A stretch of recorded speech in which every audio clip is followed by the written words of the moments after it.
ನಮಸ್ಕಾರ. ಜಿಎಸ್ಪಿಎನ್ ವಾರ್ತೆಗಳಿಗೆ ಸ್ವಾಗತ. ಮುಖ್ಯಾಂಶಗಳು. ಭಾರತದ 14ನೇ ರಾಷ್ಟ್ರಪತಿಯಾಗಿ ರಾಮನಾಥ್ ಕೋವಿಂದ್ ಆಯ್ಕೆ, ಬಿಜೆಪಿಯಿಂದ ಸಂಭ್ರಮಾಚರಣೆ.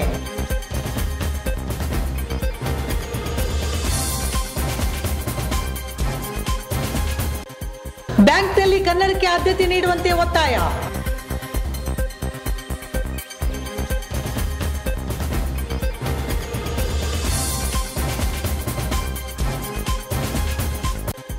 ಮತ್ತು ಹಳ್ಳಿಗಳಿಗೆ ಬಸ್ ಸೌಲಭ್ಯ ನೀಡುವಂತೆ ಕನ್ನಡ ಸೇನೆಯಿಂದ ಪ್ರತಿಭಟನೆ.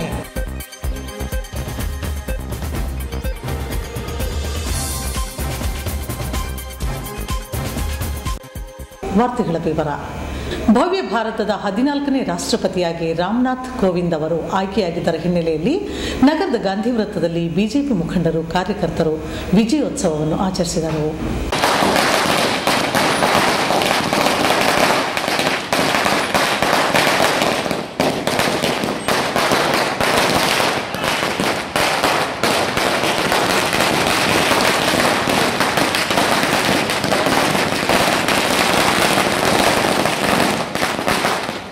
ದೇಶದ 14ನೇ ರಾಷ್ಟ್ರಪತಿಯಾಗಿ ನಿರೀಕ್ಷೆಯಂತೆ ರಾಮನಾಥ್ ಕೋವಿಂದ್ ಅವರು ಆಯ್ಕೆಯಾಗಿದ್ದಾರೆ. ರಾಷ್ಟ್ರಪತಿ ಚುನಾವಣೆಯ ಮತ ಎಣಿಕೆ ಮುಗಿದಿದ್ದು, ಕೇಂದ್ರ ಚುನಾವಣಾ ಆಯೋಗ ಅಧಿಕೃತವಾಗಿ ರಾಮನಾಥ್ ಕೋವಿಂದ್ ಅವರ ಗೆಲುವು ಘೋಷಿಸಿದೆ. ರಾಮನಾಥ್ ಕೋವಿಂದ್ ಅವರು 7,02,644 ಮತ, ಅಂದರೆ 65.65% ಮತ ಪಡೆದುಕೊಂಡಿದ್ದು, ಮೀರಾ ಕುಮಾರ್ ಅವರು 1,67,314 ಮತ, ಅಂದರೆ 34.35% ಮತ ಪಡೆದಿದ್ದಾರೆ. ಇವರಿಬ್ಬರ ನಡುವೆ ಬರೋಬ್ಬರಿ 3,34,730 ಮತಗಳ ಅಂತರವಿದೆ. ಕೋವಿಂದ್ ಅವರ ಗೆಲುವು ಖಚಿತವಾಗುತ್ತಿದ್ದಂತೆಯೇ ಬಿಜೆಪಿ ಪಾಳೆಯದಲ್ಲಿ ಸಂಭ್ರಮಾಚರಣೆ ಮನೆ ಮಾಡಿದೆ. ಭವ್ಯ ಭಾರತದ 14ನೇ ರಾಷ್ಟ್ರಪತಿಯಾಗಿ ರಾಮನಾಥ್ ಕೋವಿಂದ್ ಅವರು ಆಯ್ಕೆಯಾಗಿದ್ದರ ಹಿನ್ನೆಲೆಯಲ್ಲಿ ನಗರದ ಗಾಂಧಿ ವೃತ್ತದಲ್ಲಿ ಬಿಜೆಪಿ ಮುಖಂಡರು, ಕಾರ್ಯಕರ್ತರು ವಿಜಯೋತ್ಸವವನ್ನು ಆಚರಿಸಿದರು. ಈ ವೇಳೆ ಮಾಜಿ ಸಂಸದರಾದ ಶಿವರಾಮೇಗೌಡ, ಮಾಜಿ ಶಾಸಕ ಪರಮನವಳ್ಳಿ, ಮುಖಂಡರಾದ ತಿಪ್ಪೇರುದ್ರಸ್ವಾಮಿ, ಸಂತೋಷ್ ಕೆಲೋಜಿ, ಸೈಯದ್ ಅಲಿ, ನಗರ ಘಟಕ ಅಧ್ಯಕ್ಷ ವೀರೇಶ್ ಬಲ್ಕುಂದಿ, ಕೆ ಅಂಬಣ್ಣ, ಪರಶುರಾಮ್ ಮಡ್ಡೇರ್, ಬಿ ನಾರಾಯಣಪ್ಪ, ಕಾಶಿನಾಥ್ ಚಿತ್ರಗಾರ್, ವಿನಯ್ ಗಾಳಿ, ಮಹಾಂತೇಶ್ ಸ್ವಾಮಿ ಶಾಸ್ತ್ರಿ ಮಠ, ಶ್ರೀನಿವಾಸ್ ಧೂಳ ಸೇರಿದಂತೆ ಅನೇಕ ಇದ್ದರು. ರಾಮನಾಥ್ ಕೋವಿಂದ್ ಅವರನ್ನ ಈ ದಿನ ಭಾರತದ 14ನೇ ರಾಷ್ಟ್ರಪತಿಯನ್ನಾಗಿ ಚುನಾವಣೆಯಲ್ಲಿ ವಿಜಯವನ್ನು ಸಾಧಿಸಿದ್ದಾರೆ. 3,35,330ಕ್ಕೂ ಹೆಚ್ಚು ಮತಗಳ ಅಂತರದಿಂದ ಈ ಸಾಧನೆಗೈದು ಇಡೀ ರಾಷ್ಟ್ರದಲ್ಲಿ ಒಬ್ಬ ದಲಿತನನ್ನು ಪುನಃ ಈ ರಾಷ್ಟ್ರದ ರಾಷ್ಟ್ರಪತಿಯನ್ನಾಗಿ ಮಾಡತಕ್ಕಂಥ ಅವಕಾಶವನ್ನು ಭಾರತೀಯ ಜನತಾ ಪಕ್ಷ ಪಡೆದುಕೊಂಡಿದೆ. ಈ ಒಂದು ಸಂದರ್ಭದಲ್ಲಿ ಬಹಳಷ್ಟು ಜನ ಅವರ ವಾಗ್ಮಿ ಮತ್ತು ಅವರ ತಿಳುವಳಿಕೆ ಮತ್ತು ಅವರ ಜ್ಞಾನವನ್ನು ಪರಿಗಣಿಸಿ ಇಡೀ ದೇಶಾದ್ಯಂತ ಅವರ ಮೆಚ್ಚಿ ರಾಷ್ಟ್ರಪತಿ ಹುದ್ದೆಗೆ ಅವರನ್ನು ನಿಲ್ಲಿಸುವ ಜೊತೆಗೆ ಇವತ್ತು ಅತಿ ಹೆಚ್ಚಿನ ಮತಗಳ ಅಂತರದಿಂದ ಗೆಲ್ಲಲಿಕ್ಕೆ ಅವಕಾಶ ಮಾಡಿಕೊಟ್ಟಿರ್ತಕ್ಕಂಥ ಎಲ್ಲ ಪಕ್ಷದ ಮತ್ತು ಭಾರತೀಯ ಜನತಾ ಪಕ್ಷದ ಎಲ್ಲ ನಮ್ಮ ಸಂಸದರಿಗೆ, ಶಾಸಕರಿಗೆ, ಎಲ್ಲರಿಗೂ ಕೂಡ ನಮ್ಮ ನಾಡಿನಾದ್ಯಂತ ಅವರಿಗೆ ಧನ್ಯವಾದಗಳನ್ನು ಮತ್ತು ಶುಭಾಶಯವನ್ನು ಅರ್ಪಿಸಿ ನಮ್ಮ ಭಾರತೀಯ ಜನತಾ ಪಕ್ಷ ಸರ್ಕಾರಕ್ಕೆ ಮತ್ತು NDA ಸರ್ಕಾರಕ್ಕೆ ರಾಷ್ಟ್ರದಲ್ಲಿ ಒಂದು ಸಂತೋಷ ಸುದ್ದಿ ಅನ್ನುವಂಥ ಮಾತನ್ನು ಈ ಸಂದರ್ಭದಲ್ಲಿ ಹೇಳಲೇಬೇಕಾಗ್ತದೆ. ಯಾಕೆಂದರೆ ನಮ್ಮೆಲ್ಲರ ಹಿರಿಯ ನಾಯಕರು ಮತ್ತು ರಾಷ್ಟ್ರದ ರಾಷ್ಟ್ರಪತಿಗಳಾಗಿ ಇವತ್ತೇನು 14ನೇ ರಾಷ್ಟ್ರಪತಿಗಳಾಗಿ ಇವತ್ತು ಆಯ್ಕೆಯಾಗಿದ್ದಾರೆ ಮಾನ್ಯ ಶ್ರೀ ರಾಮನಾಥ್ ಕೋವಿಂದ್ ಅವರು. ಇದು ಒಂದು ದೊಡ್ಡ ಶಕ್ತಿಯಾಗಿ ಇವತ್ತು ನಮ್ಮ ರಾಷ್ಟ್ರ ತುಂಬ ಕಾರ್ಯ ಮಾಡ್ತಾ ಇದೆ. ನಮ್ಮ ಏನು ಸನ್ಮಾನ್ಯ ಪ್ರಧಾನಮಂತ್ರಿಗಳ ಒಂದು ಕನಸು, ಜೊತೆಗೆ ನಮ್ಮ ರಾಷ್ಟ್ರೀಯ ಅಧ್ಯಕ್ಷರ ಒಂದು ಕನಸು ಏನು ಅವ್ರು ಮಾಡ್ತಾ ಇದ್ದಾರೆ, ಅದು ಎಲ್ಲರಿಗೂ ಸಹಿತ ಒಂದು ಮಾದರಿಯಾಗಿದೆ. ಜೊತೆಗೆ ರಾಷ್ಟ್ರವನ್ನು ಒಂದು ಅಭಿವೃದ್ಧಿ ಪಥದತ್ತ ಒಯ್ಯುವಂಥ ಒಂದು ದೊಡ್ಡ ಶಕ್ತಿಯನ್ನು ಹೊಂದಿದಂಥ ರಾಮನಾಥ್ ಕೋವಿಂದ್ ಅವರು ಇವತ್ತು ನಮ್ಮೆಲ್ಲರಿಗೂ ಒಂದು ಶಕ್ತಿಯನ್ನು ತುಂಬಲಿ, ರಾಷ್ಟ್ರಕ್ಕೆ ಒಂದು ಶಕ್ತಿಯನ್ನು ನೀಡಲಿ ಅನ್ನುವಂಥ ಮಾತನ್ನು ಭಾರತೀಯ ಜನತಾ ಪಾರ್ಟಿಯನ್ನು ಇದು ಕೋಮುವಾದಿ ಪಾರ್ಟಿ ಅಂತೇಳಿ ಏನು ಕಾಂಗ್ರೆಸ್ಸಿಗರು ಹೇಳ್ತಿದ್ರು, ನಿಜವಾಗಿ ಅಹಿಂದದ ಹೆಸರಿನಲ್ಲಿ ಕೋಮುವಾದವನ್ನು ಮಾಡ್ತಕ್ಕಂಥ ಕಾಂಗ್ರೆಸ್ನವರು ಈಗಾಗಲೂ ಅರ್ಥ ಮಾಡಿಕೊಳ್ಬೇಕು. ಅಲ್ಪಸಂಖ್ಯಾತರನ್ನು ಈ ರಾಷ್ಟ್ರದ ರಾಷ್ಟ್ರಪತಿಗಳನ್ನಾಗಿ ನಮ್ಮ ವಾಜಪೇಯಿ ಅವರು ಅಬ್ದುಲ್ ಕಲಾಮರನ್ನು ರಾಷ್ಟ್ರಪತಿಗಳ ಮಾಡುವುದರ ಮುಖಾಂತರ ಅಲ್ಪಸಂಖ್ಯಾತರ ಭಾವನೆಗಳಿಗೆ ಸ್ಪಂದಿಸಿದ್ದು ಭಾರತೀಯ ಜನತಾ ಪಾರ್ಟಿ. ಎರಡನೇದಾಗಿ ದಲಿತರ ಅನ್ನ ಈ ದೇಶದ ರಾಷ್ಟ್ರಪತಿಯನ್ನಾಗಿ ಮಾಡಬೇಕಂತೇಳಿ ನಮ್ಮ ನೆಚ್ಚಿನ ಪ್ರಧಾನಮಂತ್ರಿ ಆಗಿರ್ತಕ್ಕಂಥ ನರೇಂದ್ರ ಮೋದಿಯವರು ಇವತ್ತು ದಲಿತರೊಬ್ಬರನ್ನು ಈ ರಾಷ್ಟ್ರದ ಪ್ರಥಮ ಪ್ರಜೆಯನ್ನಾಗಿ ಮಾಡಿದ್ದು ಭಾರತೀಯ ಜನತಾ ಪಾರ್ಟಿ. ಹೈದರಾಬಾದ್ನಲ್ಲಿ ಇರತಕ್ಕಂಥ ನಮ್ಮ ಕರ್ನಾಟಕದಿಂದ ರಾಜ್ಯಸಭೆಯಾಗಿ ಹೋಗಿರುವಂಥ ಸನ್ಮಾನ್ಯ ವೆಂಕಯ್ಯ ನಾಯ್ಡು ಅವರು ಕೂಡ ಉಪರಾಷ್ಟ್ರಪತಿಯಾಗಿ ಆಯ್ಕೆ ಆಗ್ತಾ ಇದ್ದಾರೆ. ಹಿಂದುಳಿದ ವರ್ಗದವರಿಗೂ ಕೂಡ ಇವತ್ತು ರಾಷ್ಟ್ರದಲ್ಲಿ ಒಂದು ದೊಡ್ಡ ಸ್ಥಾನವನ್ನು ಕೊಡುವಂಥ ಅಹಿಂದ ಅಂತ ಹೇಳಿದ್ರು. ಅಲ್ಪಸಂಖ್ಯಾತರು, ಹಿಂದುಳಿದವರು, ದಲಿತರ ನಿಜವಾದ ಪ್ರೇಮಿ ಭಾರತೀಯ ಜನತಾ ಪಾರ್ಟಿ ಎಂಬುದನ್ನು ಅವತ್ತು ತೋರಿಸಿಕೊಟ್ಟಿದ್ದಾರೆ. ಆ ಕಾರಣ ಅಹಿಂದ ಹೆಸರಿನಲ್ಲಿ ಇವತ್ತೇನು ರಾಜಕಾರಣ ಮಾಡ್ತಾ ಇದ್ದೀರಿ, ನಿಮ್ಮ ಮೊಸಳೆ ಕಣ್ಣೀರು ಈ ದೇಶದ ಪ್ರಜೆಗಳಿಗೆ ಅರ್ಥವಾಗಿದೆ ಅಂತಕ್ಕಂಥದ್ದನ್ನು ಈಗ ಸಾಬೀತು ಮಾಡಿ ತೋರಿಸಿದ್ದಾರೆ. ಮುಂಬರುವ ದಿನಗಳಲ್ಲಿ ಕೂಡ ಕರ್ನಾಟಕದಲ್ಲಿ ನರೇಂದ್ರ ಮೋದಿಯವರು ನೇತೃತ್ವದಲ್ಲಿ ಇವತ್ತು ಭಾರತೀಯ ಜನತಾ ಪಾರ್ಟಿ ಅಧಿಕಾರಕ್ಕೆ ಬರ್ತಾ ಇದೆ ಅನ್ನೋದಕ್ಕೆ ಇವತ್ತು ಮುನ್ಸೂಚನೆ ಆಗಿದೆ. 14ನೆಯ ರಾಷ್ಟ್ರಪತಿಗಳಾಗಿ ಸನ್ಮಾನ್ಯ ಶ್ರೀ ರಾಮನಾಥ್ ಕೋವಿಂದ್ ಅವರು ಆಯ್ಕೆಯಾದಂಥ ಸಂದರ್ಭದಲ್ಲಿ ನಾನು ಭಾರತೀಯ ಜನತಾ ಪಕ್ಷ ಮತ್ತು NDA ಒಕ್ಕೂಟಕ್ಕೆ ಅಭಿನಂದನೆಯನ್ನು ಸಲ್ಲಿಸ್ತೀನಿ. ಪ್ರಜಾಪ್ರಭುತ್ವದಲ್ಲಿ ಇದು ಒಂದು ದೊಡ್ಡ ಗೆಲುವು ಅಂತಂದೇ ಹೇಳ್ಬೋದು. ಭಾರತದ ಪ್ರಥಮ ಪ್ರಜೆಯಾಗಿ ದಲಿತ ನಾಯಕರೊಬ್ಬರನ್ನ ಭಾರತೀಯ ಜನತಾ ಪಕ್ಷ ಮತ್ತು NDA ಒಕ್ಕೂಟ ಅತ್ಯುನ್ನತ ಹುದ್ದೆಗೆ ಏರಿಸಿದಂಥ ಸಂದರ್ಭದಲ್ಲಿ ನಿಜವಾಗಲೂ ನಮ್ಮ ಭಾರತ ಅಭಿವೃದ್ಧಿಯತ್ತ ಸಾಗ್ತಾ ಇದೆ ಮತ್ತು ಭಾರತೀಯ ಜನತಾ ಪಕ್ಷದ ಸರ್ವರಿಗೂ ಸಮಬಾಳು, ಸರ್ವರಿಗೂ ಸಮಪಾಲು ಅಂತಕ್ಕಂಥ ಧ್ಯೇಯ ನುಡಿಗೆ ನಿಜವಾಗಲೂ ಇವತ್ತೊಂದು ಅರ್ಥ ಸಿಕ್ಕಿದೆ. ಈ ಹಿಂದೆ ನಮ್ಮ ಹಿರಿಯರು ಹೇಳ್ದಂಗೆ ಈ ಒಂದು ಸಂಜೆಯ ಒಂದು ಸಮಾರಂಭದಲ್ಲಿ ಇವತ್ತಿನ ಒಂದು ಸಂಭ್ರಮಾಚರಣೆಯ ಉದ್ದೇಶ ಏನಪ್ಪ ಅಂದರೆ, ಈ ದೇಶದ ಒಬ್ಬ ಬಡ ಮತ್ತು ಒಂದು ರೈತರ ಕುಟುಂಬದಿಂದ ಬಂದಿರತಕ್ಕಂಥ ಒಬ್ಬ ದಲಿತ ವರ್ಗದವರಾಗಿರ್ತಕ್ಕಂಥ ರಾಮನಾಥ್ ಕೋವಿಂದ್ ಅಂತಕ್ಕಂಥ ಒಬ್ಬ ರಾಷ್ಟ್ರಪತಿಯನ್ನು ಅತ್ಯುನ್ನತ ಒಂದು ಸ್ಥಾನಕ್ಕೆ ಆಯ್ಕೆಯಾಗಲು ಕಾರಣೀಕರ್ತರಾಗಿರ್ತಕ್ಕಂಥ ನಮ್ಮ ಪಕ್ಷದ ರಾಷ್ಟ್ರೀಯ ಅಧ್ಯಕ್ಷರಾದಂಥ ಅಮಿತ್ ಶಾ ಅವರಿಗೂ ಮತ್ತು ಈ ದೇಶದ ಪ್ರಧಾನಮಂತ್ರಿಗಳಾಗಿರ್ತಕ್ಕಂಥ ಸನ್ಮಾನ್ಯ ಶ್ರೀ ನರೇಂದ್ರ ಮೋದಿಯವರಿಗೂ ಮೊಟ್ಟ ಮೊದಲನಾಗಿ ಅಭಿನಂದನೆಗಳನ್ನು ಸಲ್ಲಿಸ್ತಾ ಇದ್ದೀನಿ. ಈ ಒಂದು ದಲಿತ ವರ್ಗದವರನ್ನು ಉನ್ನತ ಸ್ಥಾನಕ್ಕೆ ರಾಷ್ಟ್ರಪತಿಯನ್ನಾಗಿ ಆಯ್ಕೆ ಮಾಡಿರ್ತಕ್ಕಂಥ ನಮ್ಮ ಪಕ್ಷದ ಎಲ್ಲ ಮುಖಂಡರಿಗೂ ಕೂಡ ಒಂದು ಅಭಿನಂದನೆಗಳನ್ನು ಸಲ್ಲಿಸೋಕ್ಕೆ ಇಷ್ಟಪಡ್ತಾ ಇದ್ದೀನಿ. ಇವತ್ತು ಕಾಂಗ್ರೆಸ್ ಸರ್ಕಾರಕ್ಕೆ ಒಂದು ತಕ್ಕ ಉತ್ತರವನ್ನು ಕೊಟ್ಟಂತಾಗಿದೆ. ಇವತ್ತು ಅಟಲ್ ಬಿಹಾರಿ ವಾಜಪೇಯಿ ಅವರ ಕಾಲದಲ್ಲಿ ಈ ದೇಶದ ರಾಷ್ಟ್ರಪತಿಯಾದ ಅಬ್ದುಲ್ ಕಲಾಂ ಆಜಾದ್ ಅವರನ್ನ ಆಯ್ಕೆ ಮಾಡಿದರು. ಅದೇ ಥರ ದಲಿತರ ರಾಷ್ಟ್ರಪತಿ ಅವರನ್ನ ಕೂಡ ಇವತ್ತು NDA ಸರ್ಕಾರದ ಮೂಲಕ ಭಾರತ ದೇಶದಾಗಿರ್ತಕ್ಕಂಥ ವಿವಿಧ ಪಕ್ಷಗಳು ಕೂಡ ನಮ್ಮನ್ನು ಬೆಂಬಲಿಸೋದ್ರಿಂದ 7 ಲಕ್ಷ ಅಂತರ್ಮತದಿಂದ ಬಂದಿರತಕ್ಕಂಥದ್ದು. ಅದರಲ್ಲಿ ಮೀರಾ ಕುಮಾರಿ ಅವ್ರನ್ನ 3,65,000 ಮತಗಳು ಅವರಿಗೆ ಮತ ಪಡೆದರೆ ಟೋಟಲ್ ಆಗಿರ್ತಕ್ಕಂಥ 3,35,335 ಮತ ಅಂತರದಿಂದ ನಮ್ಮ ರಾಷ್ಟ್ರಪತಿಯವರು ಆಯ್ಕೆಯಾಗಿದ್ದಾರೆ. ಇವತ್ತು ಸಂತೋಷದ ಸಂಜೆಯಲ್ಲಿ ಎಲ್ಲರೂ ಸೇರಿಕೊಂಡು ನಮ್ಮ ಮುಖಂಡರೆಲ್ಲ ವಿಜಯೋತ್ಸವ ಆಚರಣೆ ಮಾಡ್ತಾ ಇದ್ದೀವಿ. ಅದೇ ಥರ ಭಾರತ ದೇಶದ ಉಪರಾಷ್ಟ್ರಪತಿ ಆದ ನಮ್ಮ ಕರ್ನಾಟಕದ ಮಾಜಿ ರಾಜ್ಯಸಭಾ ಸದಸ್ಯರಾಗಿರ್ತಕ್ಕಂಥ ವೆಂಕಯ್ಯ ನಾಯ್ಡು ಅವರು ಕೂಡ ಮುಂದೆ ಉಪರಾಷ್ಟ್ರಪತಿ ಆಯ್ಕೆ ಆಗ್ತಾರೆ ಅಂತೇಳಿ ಈ ಶುಭ ಸಂದರ್ಭದಲ್ಲಿ ಅಭ್ಯರ್ಥಿಯಾಗಿ ರಾಮನಾಥ್ ಕೋವಿಂದ್ ಅವರು ರಾಷ್ಟ್ರಪತಿಯಾಗಿ ಭಾರಿ ಬಹುಮತದಿಂದ ಜಯಗಳಿಸಿದ್ದಾರೆ. ಈ ಜಯಕ್ಕೆ ಕಾರಣರಾದ ಪ್ರಧಾನಮಂತ್ರಿ ನರೇಂದ್ರ ಮೋದಿ ಅವರು ಮತ್ತು ರಾಷ್ಟ್ರ ಅಧ್ಯಕ್ಷರಾದ ಅಮಿತ್ ಶಾ ಅವರು ಮತ್ತು ಎಲ್ಲ ಸಂಸದರು, ಶಾಸಕರಿಗೆ ಅವರನ್ನು ಜಯಗಳಿಸಿ ಆರಿಸಿದ್ದಕ್ಕೆ ಭಾರತೀಯ ಜನತಾ ಪಾರ್ಟಿಯಿಂದ ಅವರಿಗೆ ಅಭಿನಂದನೆಗಳನ್ನು ಸಲ್ಲಿಸ್ತೀನಿ. ಮುಂದಿನ ದಿನಗಳಲ್ಲಿ ರಾಮನಾಥ್ ಕೋವಿಂದ್ ಅವರು ಉತ್ತಮವಾಗಿ ರಾಷ್ಟ್ರಪತಿಯಾಗಿ ಉತ್ತಮವಾಗಿ ಕಾರ್ಯನಿರ್ವಹಿಸಲಿ ಎಂದು ಈ ಮೂಲಕ ನಾನು ಕೇಳ್ತೀನಿ. ಸ್ಥಾನಕ್ಕೆ ಭಾರತೀಯ ಜನತಾ ಪಾರ್ಟಿ ನಮ್ಮ ದೇಶದ ಒಬ್ಬ 14ನೇ ರಾಷ್ಟ್ರಪತಿಯಾಗಿ ರಾಮನಾಥ್ ಕೋವಿಂದ್ ಅವ್ರನ್ನ ಆಯ್ಕೆ ಮಾಡಿ ವಿಜಯೋತ್ಸವ ಆಚರಣೆ ಮಾಡ್ತಿರೋದು ಭಾಳ ಹೆಮ್ಮೆಯ ವಿಷಯ. ಈ ದೇಶದ ಒಬ್ಬ ಕಟ್ಟಕಡೆ ವ್ಯಕ್ತಿಗೂ ಸಹ ಈ ಸಮಾನತೆ ಸಿಗಬೇಕನ್ನೋದನ್ನು ಪಂಡಿತ್ ದೀನ್ ದಯಾಳ್ ಉಪಾಧ್ಯಾಯ ಅವರ ಒಂದು ಆಶಯದಂತೆ ಇವತ್ತಿನ ದಿವಸ ನಮ್ಮ ದಲಿತರಿಗೂ ಸಹ ರಾಷ್ಟ್ರಪತಿಯನ್ನಾಗಿ ಮಾಡಿದ್ದು ಭಾರತೀಯ ಜನತಾ ಪಾರ್ಟಿ ಅಂತ ಹೇಳೋಕ್ಕೆ ನಮಗೆ ತುಂಬ ಹೆಮ್ಮೆ ಸಂತೋಷ ಪಡ್ತೀವಿ. ಕಾಂಗ್ರೆಸ್ ಸರ್ಕಾರ ತಿಳ್ಕೋಬೇಕು, ಈ ದೇಶದ ಉನ್ನತ ಸ್ಥಾನಕ್ಕೂ ಸುಧಾ ಈ ದಲಿತರಿಗಾತು ಹಾಗೂ ಇದೇ ರೀತಿ ವಾಜಪೇಯಿ ಸರ್ಕಾರ ಇದ್ದಾಗೆ ನಮ್ಮ ರಾಷ್ಟ್ರಪತಿಯಾಗಿ APJ ಅಬ್ದುಲ್ ಕಲಾಂ ಅವರನ್ನು ಸಹ ರಾಷ್ಟ್ರಪತಿಯನ್ನಾಗಿ ಆಚರಣೆ ಮಾಡಿ ಅವರನ್ನು ಸಹ ನಾವು ರಾಷ್ಟ್ರಪತಿಯನ್ನಾಗಿ ಮಾಡಿದ್ವಿ. ಎಲ್ಲರೂ ಸಬ್ಕಾ ಸಾಥ್ ಸಬ್ಕಾ ವಿಕಾಸ್, ಈ ದೇಶದ 125 ಕೋಟಿ ಜನಸಂಖ್ಯೆಯನ್ನು ಸಹ ನಾವೆಲ್ಲರೂ ಒಂದೇ ಅನ್ನೋದನ್ನು ಏನಾದರೂ ನಿರೂಪಣೆ ಮಾಡೋದೇನಾದ್ರು ಇತ್ತು ಅಂತ ಹೇಳಿದ್ರು ಅದು ಭಾರತೀಯ ಜನತಾ ಪಾರ್ಟಿ ಮಾತ್ರ. ಗಂಗಾವತಿ ತಾಲೂಕಿನ ಬಸಾಪಟ್ಟಣ ಗ್ರಾಮದ ಬಸ್ ನಿಲ್ದಾಣವನ್ನು ಮರು ಅಭಿವೃದ್ಧಿಗೊಳಿಸುವಂತೆ ಒತ್ತಾಯಿಸಿ ಜನ್ಮಭೂಮಿ ರಕ್ಷಣಾ ಪಡೆಯಿಂದ ಪ್ರತಿಭಟನೆ ನಡೆಸಲಾಯಿತು.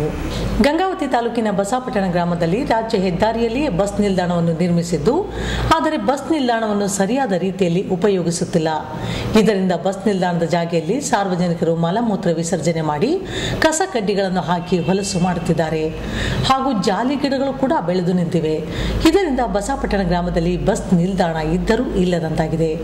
ಕೂಡಲೇ ಎಚ್ಚೆತ್ತುಕೊಂಡು ಬಸ್ ನಿಲ್ದಾಣದ ಪ್ರದೇಶವನ್ನು ಸ್ವಚ್ಛಗೊಳಿಸಿ ಬಸ್ ನಿಲುಗಡೆ ಮಾಡಲು ಕ್ರಮ ಕೈಗೊಳ್ಳಬೇಕೆಂದು ಸಂಬಂಧಪಟ್ಟ ಬಸಾಪಟ್ಟಣ ಗ್ರಾಮ ಪಂಚಾಯಿತಿಗೆ ಜನ್ಮಭೂಮಿ ರಕ್ಷಣಾ ಪಡೆಯ ಜಿಲ್ಲಾ ಘಟಕದಿಂದ ಮನವಿ ಸಲ್ಲಿಸಲಾಯಿತು.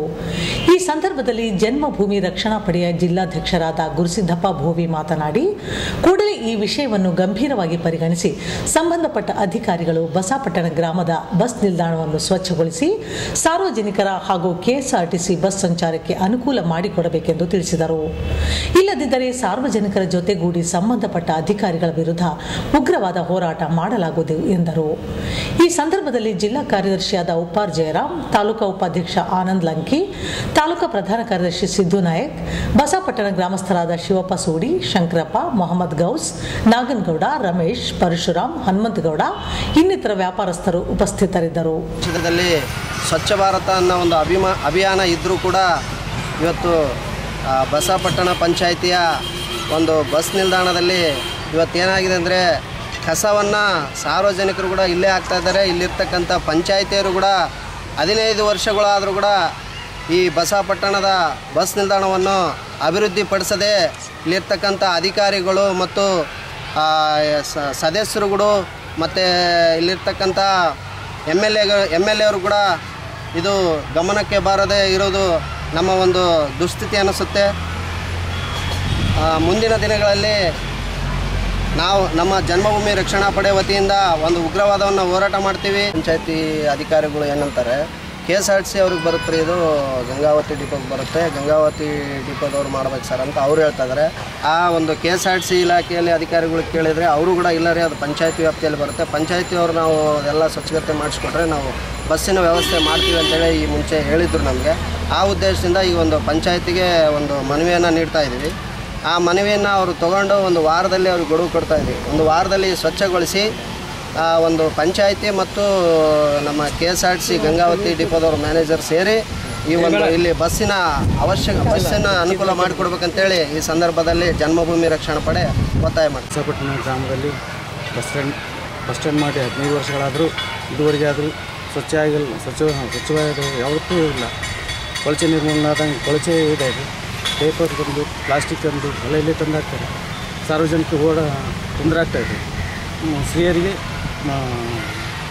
ಶೌಚಾಲಯಕ್ಕೆ ಹೋಗೋಂಥ ದಾರಿ ಮಾಡಿಕೊಟ್ಟಿದೆ. ಬಸ್ ಸ್ಟ್ಯಾಂಡ್ ಆಗಿದೆ, ಇದುವರೆಗೆ ಅದು ಸ್ವಚ್ಛ ಮಾಡಲ್ಲ, ಏನು ಮಾಡಲ್ಲ. ಹಾಗೆ ಫಸ್ಟು ವೇಕೆನ್ಸಿ ಇದಿತ್ತು, ವೇಕೆನ್ಸಿಗೆ ಬಸ್ ಸ್ಟ್ಯಾಂಡಿಗೆ ತಮ್ಮಣ್ಣಪ್ಪನವರಿಂದ ಮಾಜಿ ಗ್ರಾಮ ಪಂಚಾಯತ್ ಅಧ್ಯಕ್ಷ ಬಸ್ ಸ್ಟ್ಯಾಂಡ್ ಮಾಡಿದ್ಮೇಲೆ ಅವತ್ತೇ ಒಂದಿನ ಸ್ವಚ್ಛ ಮಾಡಿ ಒಳ್ಳೆ ಸ್ವಚ್ಛ ಎಲ್ಲ ಹಂಗೆ ಈ ರೀತಿಯಾಗಿದೆ. ಬಸ್ ಸ್ಟ್ಯಾಂಡ್ ಬಂತು, ಬಸ್ ಸ್ಟ್ಯಾಂಡ್ ಒಂದು ತಿಂಗಳು 2 ತಿಂಗಳು ಬಂದರು, ಆಮೇಲೆ ಯಾವುದೂ ಇಲ್ಲ. ಕಂಟ್ರೋಲರ್ ಬಂದಿರಲಿದ್ರು, ಅವರು ಒಂದು 2 ತಿಂಗಳಿದ್ರು, ಆಮೇಲೆ ಒಳ್ಳೆ ಯಾರು ಗೊತ್ತಾಯಿಲ್ಲ. ಕರ್ನಾಟಕದ ಎಲ್ಲ ಬ್ಯಾಂಕಿಂಗ್ ಕ್ಷೇತ್ರದಲ್ಲಿ ಕನ್ನಡ ಬಳಕೆಗೆ ಹೆಚ್ಚಿನ ಆದ್ಯತೆ ನೀಡುವಂತೆ ಆಮ್ ಆದ್ಮಿ ಪಾರ್ಟಿಯ ಕಾರ್ಯಕರ್ತರು ಪತ್ರಿಕಾಗೋಷ್ಠಿಯಲ್ಲಿ ಒತ್ತಾಯಿಸಿದರು. ಕರ್ನಾಟಕದ ಎಲ್ಲ ಬ್ಯಾಂಕಿಂಗ್ ಕ್ಷೇತ್ರದಲ್ಲಿ ಕನ್ನಡ ಬಳಕೆಗೆ ಹೆಚ್ಚಿನ ಆದ್ಯತೆ ನೀಡುವಂತೆ ಆಮ್ ಆದ್ಮಿ ಪಾರ್ಟಿಯ ಕಾರ್ಯಕರ್ತರು ಪತ್ರಿಕಾಗೋಷ್ಠಿಯಲ್ಲಿ ಒತ್ತಾಯಿಸಿದರು. ಜಿಲ್ಲಾ ಸಂಚಾಲಕ ಹುಸೇನಪ್ಪ ಗಂಗಾಳ್ ಮಾತನಾಡಿ, ಎಲ್ಲ ಬ್ಯಾಂಕ್ಗಳಲ್ಲಿ ಚಲನ್ ರಸೀದಿ ಪರಭಾಷೆಯಲ್ಲಿದೆ ಹಾಗೂ ಸಿಬ್ಬಂದಿ ಕೂಡ ಪರ ರಾಜ್ಯಗಳಿಂದ ಬಂದವರು ಕಾರ್ಯನಿರ್ವಹಿಸುತ್ತಿದ್ದಾರೆ. ಆದರೆ ಸ್ಥಳೀಯರಿಗೆ ಸ್ಥಳೀಯ ಭಾಷೆಯಲ್ಲಿ ವ್ಯವಹಾರ ಮಾಡಲು ತೊಂದರೆಯಾಗುತ್ತಿದೆ. ಕೂಡಲೇ ಎಲ್ಲ ಬ್ಯಾಂಕ್ಗಳಲ್ಲಿ ಕನ್ನಡದಲ್ಲಿ ವ್ಯವಹಾರ ಮಾಡುವಂತೆ ಒತ್ತಾಯಿಸಿದರು. ಈ ವೇಳೆ ಆಮ್ ಆದ್ಮಿ ಪಾರ್ಟಿಯ ಕಾರ್ಯಕರ್ತರಾದ ಶರಣಪ್ಪ ಸಜ್ಜಿಹೊಲ, ನಿಂಗನಗೌಡ, ಬಿ ಯಮನೂರಪ್ಪ, ಬಸವರಾಜ್, ಚಂದ್ರಶೇಖರ್, ಸಣ್ಣ ಹನುಮಂತಪ್ಪ ಇದ್ದರು. ಕನ್ನಡ ಭಾಷೆ ಸರಿಯಾಗಿ ಬರ್ತಾ ಇಲ್ಲ. ಸೊ ಕನ್ನಡದ ಜನರ ಜೊತೆಗೆ ಇವತ್ತು ವ್ಯವಹರಿಸುವಂತ ಪರಿಸ್ಥಿತಿನಲ್ಲಿ ಇವತ್ತು ಆ ಸಿಬ್ಬಂದಿಗಳು ಇಲ್ಲ.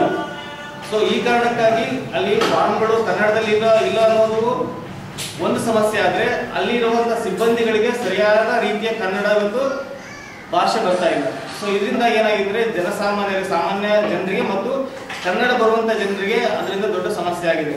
ಸೊ ಆ ಕಾರಣಕ್ಕೆ ಇವತ್ತು ನಾವು ಇದಕ್ಕೆ ಪ್ರತಿಯೊಂದು ಇದರಲ್ಲೂ ಕೂಡ ಬ್ಯಾಂಕ್ ವ್ಯವಸ್ಥೆಯಲ್ಲೂ ಕೂಡ RBI ಒಂದು ರೂಲ್ಸ್ ಇದೆ. ಸೊ ಸ್ಥಳೀಯ ಭಾಷೆ ಒಳಗಡೆನೆ ಅಲ್ಲಿ ವ್ಯವಹಾರ ನಡಿಬೇಕು ಅಂತ ಇದೆ.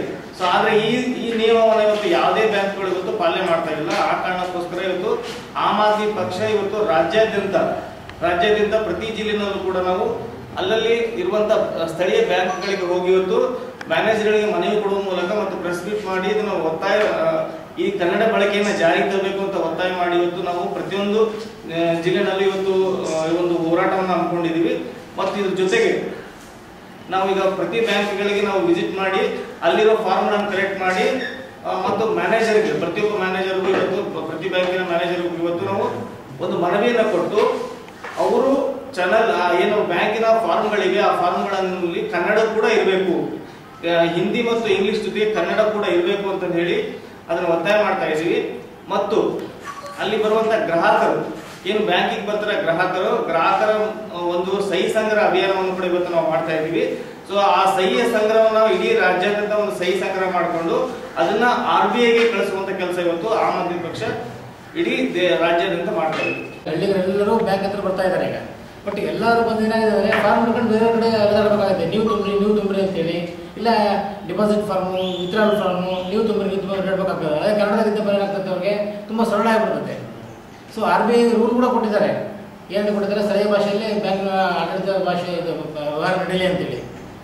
ಅದ್ರ ಜೊತೆಗೆ ಸಿಬ್ಬಂದಿಗಳು ಕೂಡ ಕನ್ನಡ ಗೊತ್ತಿರೋದಿಲ್ಲ ಅಂತ ಸಿಬ್ಬಂದಿಗಳು. ಅದಕ್ಕೆ ನೋಡೋಕೆ ಸಿಬ್ಬಂದಿಗಳಿಗೆ ಕನ್ನಡದ ತರಬೇತಿಯನ್ನು ಕೊಡಲಿ ಅಂತ ನಾವು ಒತ್ತಾಯಿಸ್ತಾ ಇದ್ದೀವಿ. ಬ್ಯಾಂಕ್ ಮ್ಯಾನೇಜರ್ಗೆ ಸಂಬಂಧಪಟ್ಟ ಎಲ್ಲ ಬ್ಯಾಂಕ್ ಮ್ಯಾನೇಜರ್ಗಳಿಗೆ ಯಾರ್ಯಾರು ಸಿಬ್ಬಂದಿ ಇದ್ದಾರೆ ಅವರಿಗೆ ಕನ್ನಡ ಬರಲಾರದ ಸಿಬ್ಬಂದಿಗಳಿಗೆ ಕನ್ನಡವನ್ನು ಕಲಿಸ್ರಿ, ಕನ್ನಡದ ತರಬೇತಿಯನ್ನು ಕೊಟ್ಟು ಬ್ಯಾಂಕ್ ವ್ಯವಹಾರವನ್ನು ಗ್ರಾಮೀಣರಿಗೆ ಅನುಕೂಲ ಆಗಿ ಮಾಡಿಕೊಡ್ರಿ ಅಂತೇಳಿ ನಾವು ಒತ್ತಾಯಿಸ್ತಾ ಇದ್ದೀವಿ.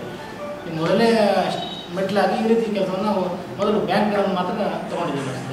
ಮೊದಲ ಪ್ರಜೆ ಭಾರತದ 14ನೇ ರಾಷ್ಟ್ರಪತಿಯಾಗಿ ರಾಮನಾಥ್ ಕೋವಿಂದ್ ಅವರು ಆಯ್ಕೆಯಾಗಿದ್ದರ ಹಿನ್ನೆಲೆಯಲ್ಲಿ ತಾಲೂಕಿನ ಶ್ರೀರಾಮನಗರದಲ್ಲಿ ಬಿಜೆಪಿ ಮುಖಂಡರು ಕಾರ್ಯಕರ್ತರು ವಿಜಯೋತ್ಸವವನ್ನು ಆಚರಿಸಿದರು.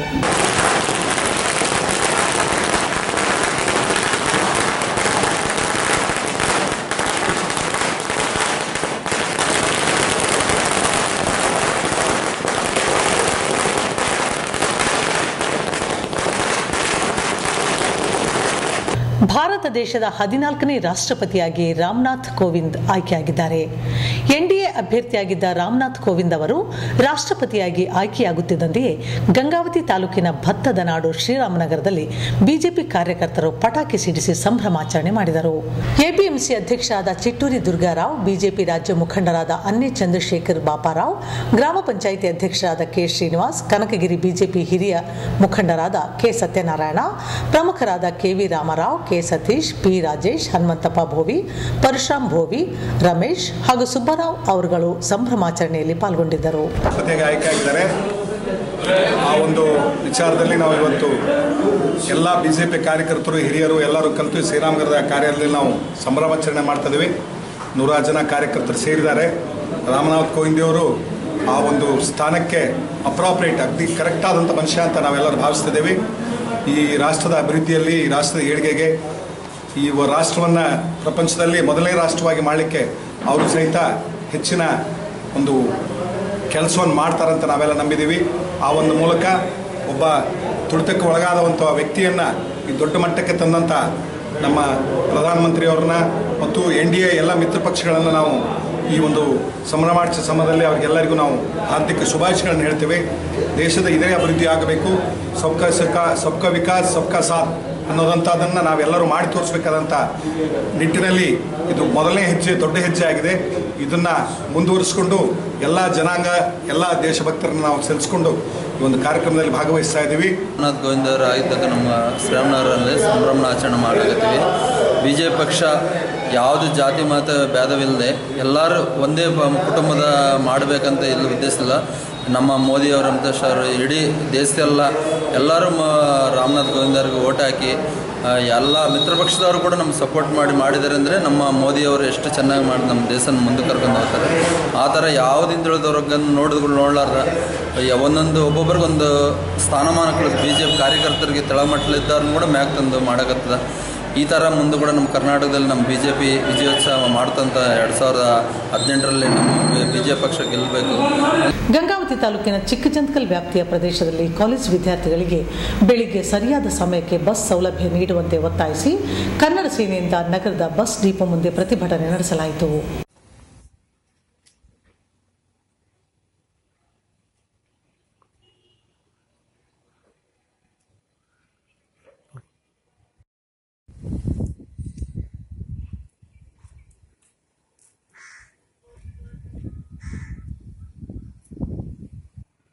ವ್ಯಾಪ್ತಿಯಲ್ಲಿ ಬರ್ತಕ್ಕಂಥ ಚಿಕ್ಕಜಂತಕಲ್ ಮತ್ತು ವಿನೋಬ ನಗರ, ಅಯೋಧ್ಯೆ ಕ್ರಾಸ್, ನಾಗನಹಳ್ಳಿ ಗ್ರಾಮಗಳಲ್ಲಿ ವಿದ್ಯಾಭ್ಯಾಸ ಮಾಡುತ್ತಿರುವ ಶಾಲಾ ಮತ್ತು ಕಾಲೇಜಿನ ಸುಮಾರು 100ಕ್ಕೂ ಅಧಿಕ ವಿದ್ಯಾರ್ಥಿನಿಯರು ಪ್ರತಿನಿತ್ಯಲೂ ತಮ್ಮ ಅಭ್ಯಾಸಕ್ಕೆಂದು ಗಂಗಾವತಿ ನಗರಕ್ಕೆ ಹೋಗಿ ಬರುತ್ತಿದ್ದು, ವಿದ್ಯಾರ್ಥಿಗಳಿಗೆ ಸರಿಯಾದ ಸಮಯಕ್ಕೆ ಬಸ್ಗಳು ಬಾರದೆ ಇರುವ ಕಾರಣ ವಿದ್ಯಾಭ್ಯಾಸವನ್ನು ಮಾಡಲು ತುಂಬ ತೊಂದರೆಯಾಗಿದೆ. ಇದರಿಂದ ವಿದ್ಯಾರ್ಥಿಗಳು ಒತ್ತಡದ ಪರಿಸ್ಥಿತಿಯಲ್ಲಿ ವಿದ್ಯಾಭ್ಯಾಸವನ್ನು ಮಾಡುತ್ತಿದ್ದು, ಶಾಲಾ ಕಾಲೇಜಿಗೆ ಹೋಗಿ ಬರುವುದು ಕಷ್ಟಕರವಾಗಿರುತ್ತದೆ. ಕಾರಣ ತಮ್ಮ ಗಂಗಾವತಿ ಘಟಕದಿಂದ ಪ್ರತಿನಿತ್ಯ ಸರಿಯಾಗಿ ಬೆಳಗ್ಗೆ 6:30, 7:30 ಗಂಟೆ ಮತ್ತು 9 ಗಂಟೆಗೆ ಸಮಯಗಳಿಗೆ ವಿದ್ಯಾರ್ಥಿಗಳ ವಿದ್ಯಾಭ್ಯಾಸದ ಅನುಕೂಲಕ್ಕಾಗಿ ಬಸ್ಗಳ ಸೌಲಭ್ಯವನ್ನು ಒದಗಿಸಿಕೊಡಬೇಕೆಂದು ಹಾಗೂ ಅದೇ ಮಾರ್ಗವಾಗಿ ಮೇಲೆ ತೋರಿಸಿರುವ ಸಮಯದಲ್ಲಿ ಸಂಚರಿಸುವ ಬೇರೆ ಜಿಲ್ಲೆಯ ಬಸ್ಸುಗಳಿಗೆ ಕೋರಿಕೆ ಮೇರೆಗೆ ನಿಲುಗಡೆಗೆ ಒದಗಿಸುವಂತೆ ಸೂಚಿಸಬೇಕೆಂದು ವಿನಂತಿಸಿಕೊಳ್ಳುತ್ತೇವೆ. ಚಿಕ್ಕಜಂತಕಲ್ ಆಗಿರ್ಬೋದು, ವಿನೋಬ ನಗರ ಆಗಿರ್ಬೋದು, ಅಯೋಧ್ಯೆ ಕ್ರಾಸ್ ಆಗಿರ್ಬೋದು, ಇಲ್ಲಿನ ವಿದ್ಯಾರ್ಥಿಗಳಿಗೆ ಸರಿಯಾದ ಬಸ್ ಸೌಲಭ್ಯಗಳು ಇಲ್ಲದ ಕಾರಣ ವಿದ್ಯಾಭ್ಯಾಸ ಮಾಡಲು ತೊಂದರೆ ಆಗ್ತಾ ಇದೆ. ಯಾಕಂದ್ರೆ ಅಲ್ಲಿಂದ ಗಂಗಾವತಿಗೆ ಬಂದು ವಿದ್ಯಾಭ್ಯಾಸ ಮಾಡೋದಕ್ಕೆ ಟೈಮ್ ಆಗಿರುತ್ತೆ, 2-3 ಕ್ಲಾಸ್ ಮುಗಿದೋಗಿರ್ತವೆ. ಹೀಗಾಗಿ ನಾವು ಕರ್ನಾಟಕ ಸಾರಿಗೆ ಸಂಸ್ಥೆದವರಿಗೆ, ನಮ್ಮ ಏನು ಬಸ್ ಡಿಪೋದವರಿಗೆ ಇವತ್ತು ಮನವಿ ಮಾಡಿಕೊಡ್ತಾ ಇದ್ದೀವಿ. ಈ ಗ್ರಾಮಕ್ಕೆ ನಮಗೇನಪ್ಪ ಬೆಳಗ್ಗೆ 6:30ಕ್ಕೆ, 7:30ಕ್ಕೆ ಮತ್ತು 9 ಗಂಟೆಗೆ ಏನು ಬಸ್ಸಿನ ಸೌಲಭ್ಯಗಳನ್ನು ಮಾಡಬೇಕು. ಆಮೇಲೆ ಅಲ್ಲಿಂದ ಬಳ್ಳಾರಿ ಕಂಪ್ಲಿ ಕಡೆಯಿಂದ ಬರ್ತಕ್ಕಂಥ ಕೆಲವೊಂದು ಎಕ್ಸ್ಪ್ರೆಸ್ ಬಸ್ಗಳು ಏನು ಬರ್ತಾ ಇರ್ತವೆ, ಅಂಥ ಬಸ್ಗಳನ್ನು ಅಲ್ಲಿ ನಿಲ್ಲಿಸಿ ವಿದ್ಯಾರ್ಥಿಗಳಿಗೆ ಸಹಕರಿಸಬೇಕಾಗಿ ನಾವು ಇವತ್ತು ಮನವಿ ಪತ್ರದ ಮೂಲಕ ನಾವು ಇವತ್ತು ಡಿಪೋ ಮ್ಯಾನೇಜರ್ಗೆ ಮನವಿಯನ್ನು ಕೊಟ್ಟು. ಕೊನೆಯಲ್ಲಿ ಮತ್ತೊಮ್ಮೆ ಮುಖ್ಯಾಂಶಗಳು. ಭಾರತದ 14ನೇ ರಾಷ್ಟ್ರಪತಿಯಾಗಿ ರಾಮನಾಥ್ ಕೋವಿಂದ್ ಆಯ್ಕೆ, ಬಿಜೆಪಿಯಿಂದ ಸಂಭ್ರಮಾಚರಣೆ.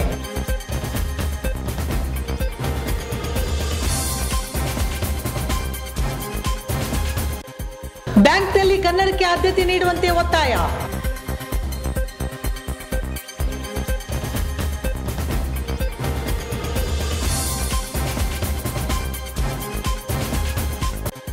ಮತ್ತು ಹಳ್ಳಿಗಳಿಗೆ ಬಸ್ ಸೌಲಭ್ಯ ನೀಡುವಂತೆ ಕನ್ನಡ ಸೇನೆಯಿಂದ ಪ್ರತಿಭಟನೆ.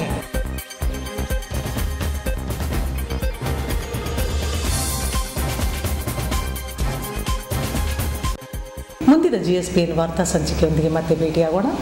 ವಂದನೆಗಳು.